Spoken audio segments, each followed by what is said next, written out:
Assalamualaikum warahmatullahi wabarakatuh.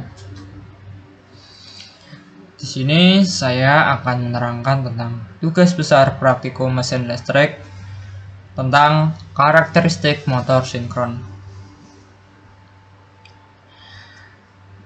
Perkenalkan, nama saya Rojali Rifkal Amri, NIM D419 0082, kelas E dari praktikum mesin listrik. Lanjut, motor sinkron. Pengertian dari motor sinkron. Motor sinkron adalah motor AC yang bekerja pada kecepatan tetap pada sistem frekuensi tertentu. Motor ini memerlukan arus searah atau DC untuk pembangkitan daya dan memiliki torque awal yang rendah.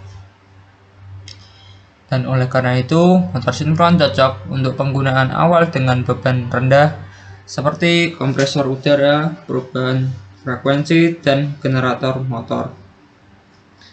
Motor sinkron mampu untuk memperbaiki faktor daya sistem sehingga sering digunakan pada sistem yang menggunakan banyak listrik. Di sini untuk bagian dari motor sinkron terdiri dari dua. Dan yang pertama, rotor. Rotor, perbedaan utama antara motor sinkron dengan motor induksi adalah bahwa rotor mesin sinkron berjalan pada kecepatan yang sama dengan perputaran medan magnet. Hal ini memungkinkan sebab medan magnet rotor tidak lagi terinduksi. Rotor memiliki magnet permanen atau arus DC excited yang dipaksa untuk mengunci pada posisi tertentu bila dihadapkan dengan medan magnet lainnya.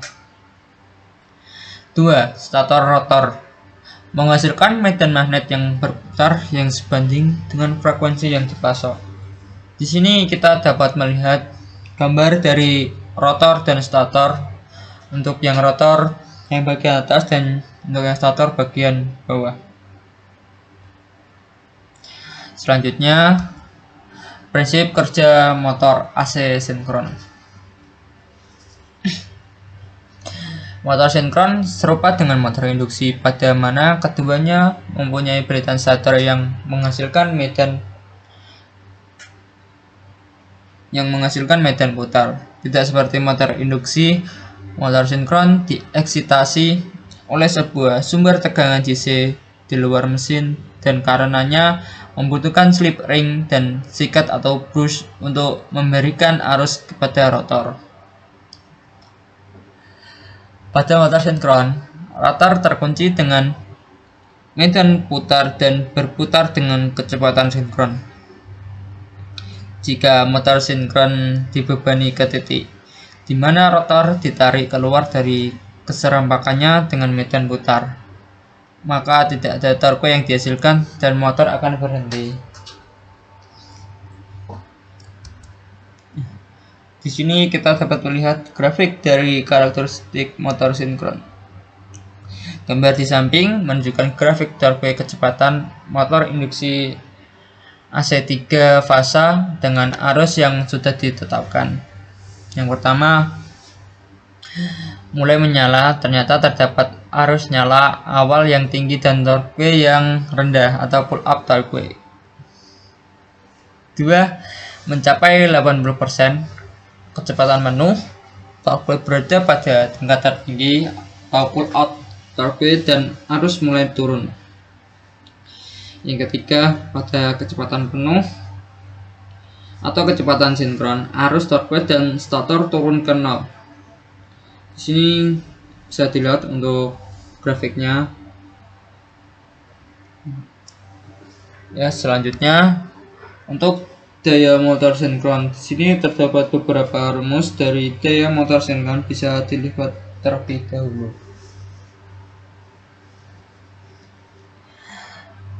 Selanjutnya, di sini terdapat dua rangkaian. Yang pertama untuk rangkaian ekivalen motor sinkron dan yang kedua rangkaian MATLAB. Di sini saya akan menjelaskan sedikit untuk rangkaiannya. Nah, di sini untuk powernya 100 dan untuk voltage-nya 20. Untuk powernya nanti akan menuju ke PM dan untuk voltage-nya 20 menuju ke VV Synchron Machine Indonesia. Nah, yang pertama ini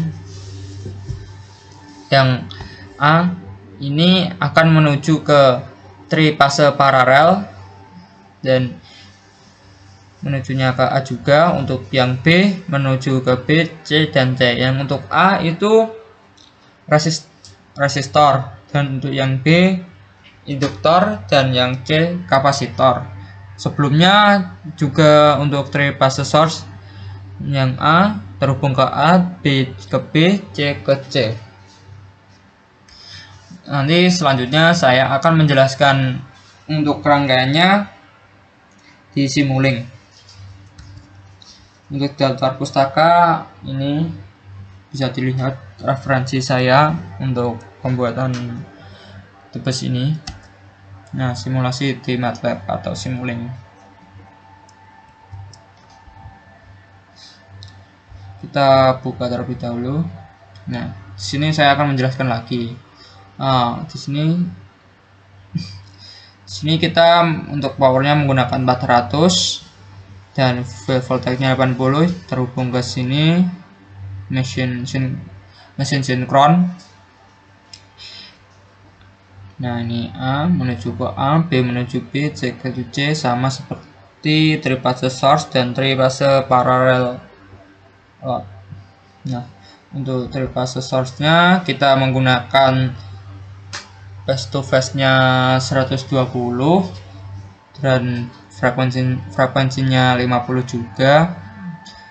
Dan untuk yang dari fase paralel sama, kita menggunakan phase to phase-nya 120 dan nominal frekuensinya 50. Untuk beban kita samakan atas bawah. Nah,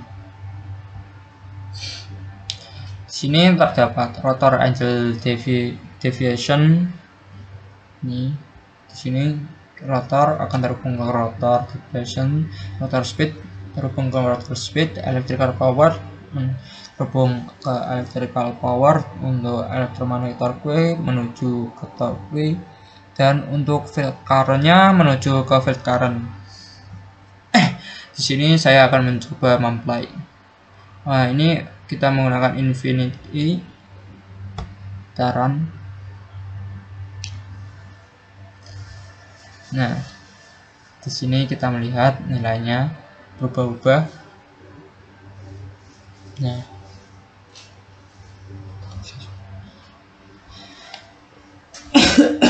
di sini kita akan melihat untuk gelombangnya dari rotor angle deviation.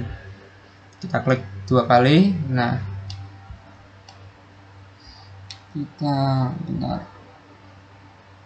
kita zoom. Ini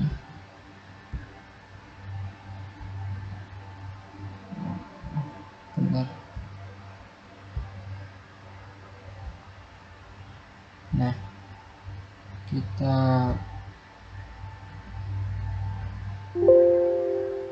kita play, kita pause, kita keluar ya.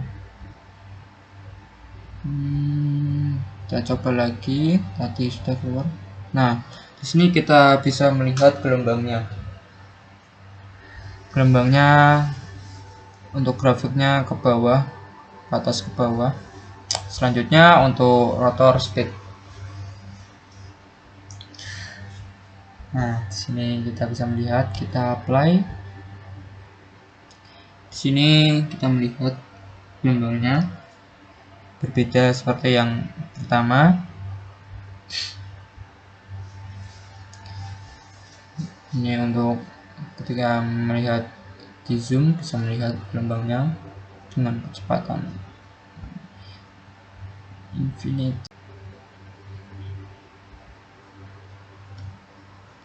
Nah, kita lanjut selanjutnya Untuk electrical power nih bisa melihat hampir sama seperti rotor speed.